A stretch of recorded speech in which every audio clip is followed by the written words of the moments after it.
In this video, we're going to take a look at some easy to install and affordable lights for our above ground swimming pool. So if you have an above ground pool, you're looking for some lights, stay tuned to see what we got. I think you'll like them.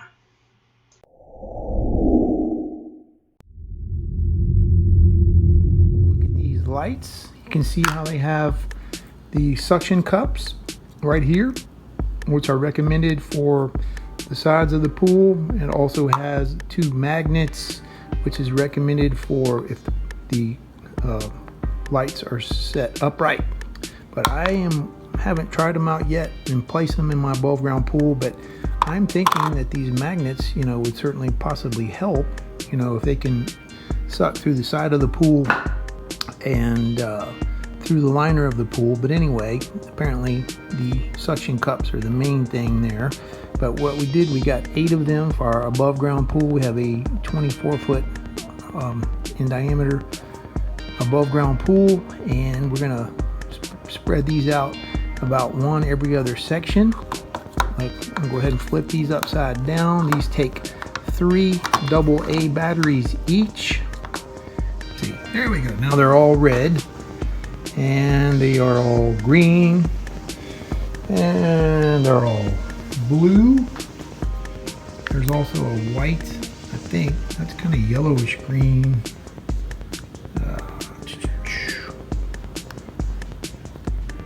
One of these buttons, you may have seen these before. My daughter has a little clicker like this in her room. She's got the little thin lights lined on around her closet door and around her mirror in her room. Same kind of clicker, so I'm still just learning how to use it. It's also got a little timer on it. You can set the lights to go on at night every 2 hours. I'm sorry, not every 2 hours, for 2 hours. Then they'll go off for 22 hours and they'll come back on. Or you could even set them for 4 or 6 hours, but you don't have to set the timer if you don't want to, and just turn them on whenever you get in the pool. That way you may save a good bit more of your battery life. So you can turn one a different color, apparently. I don't know, all kinds of clicking here on this little clicker thing. So still learning it. Let's see, flash. So okay, that makes them flash different colors. So they go through the green, the blue, the red. All right, that's pretty cool. See, that just a smooth transition between colors, smoothly fading in from one color to the next without the flash. So that's what that is. Oh, there's the W on here. There it is. The W on here by my thumb is for white, so no color at all. Let's see, how about fade? Fading in and out from one color to the next, fading out red, fading in green. All right, so it's pretty easy to figure out here. What is this right here, up and down? I don't know what that is. Anyway, pretty easy to figure out. Play around with the clicker. Get used to it and understand what does what. I'm gonna go ahead and turn them off. And we have another box. These all have the AA batteries in them already.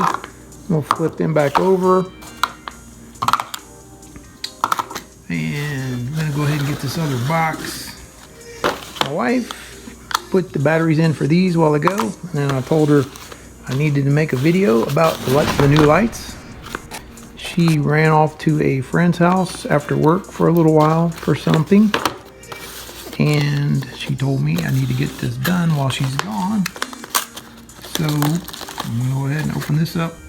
Okay, so here's what the box of 4 looks like right here, and I am not sure why we have 2 clickers in this box. That's very interesting. The other one only had 1 clicker. Why do we need an extra clicker? It looks like they threw an extra clicker in the box. Well, that may be good for us, since we have 8 lights. We're going to see if we can get them all to run with 1 clicker instead of having to run separate clickers. I'm not really sure why this one had 2 clickers in it. I think that may be an accident in the packing there.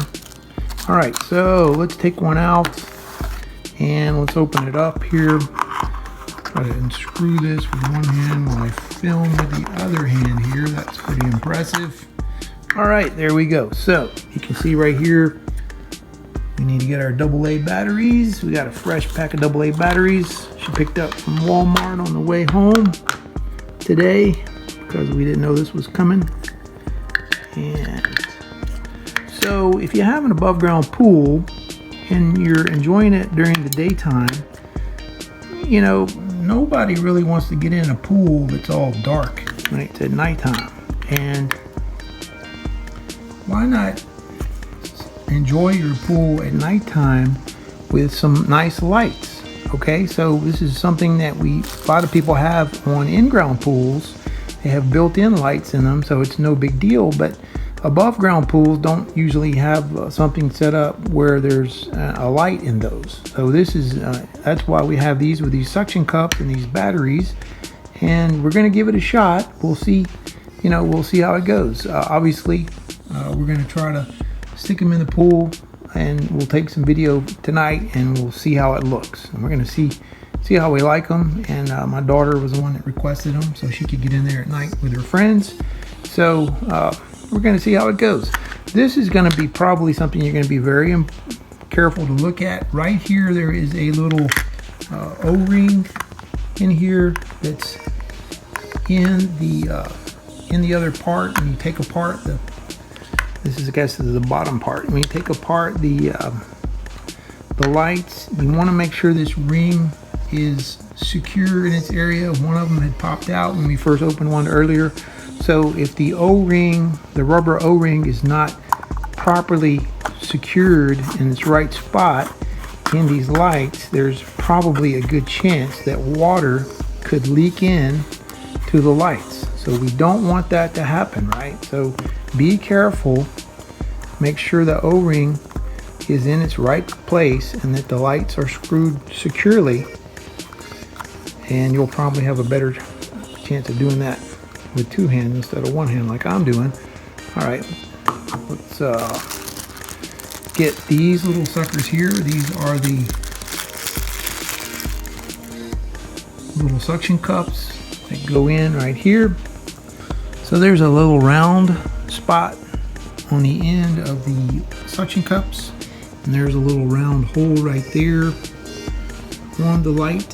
So what you want to do is you want to push this firmly through that hole all the way through, and then use something to push the light to the part that doesn't have the hole on it, so it'll be in there securely.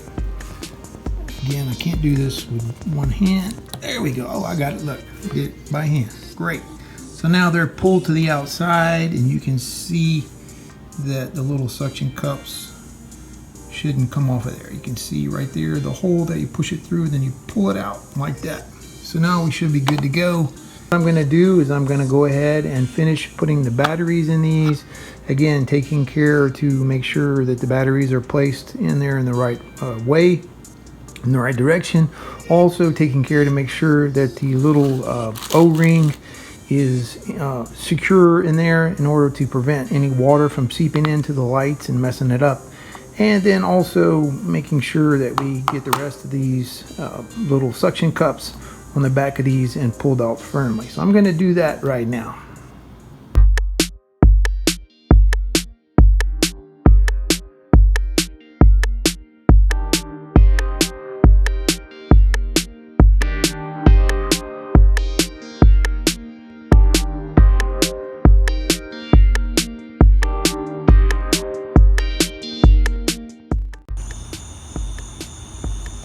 Okay, so not quite done yet. We decided to go around the pool and slide the lights up right at the very top of the water, and now we're having a lot better success with the remote control. Instead of having to walk around the pool up on each light, now You can see my wife's clicking all these buttons. So the remote is working fine now, and honestly no difference on the light in the pool itself. So by lifting the lights up, I was concerned that maybe it wouldn't be as bright or as much light in the pool, but really, you know, it looks the same. It looks fine. Now it's a little darker now. This is about 15-20 minutes later from when I was filming a second ago. So plenty of light, and the lights are up towards the edge of the top of the water, and so the remote control is working better. So I think it's gonna work. I think it's gonna work for 80 bucks. Not bad.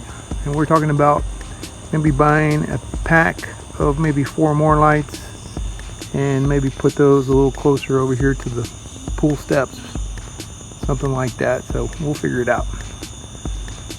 All right, great.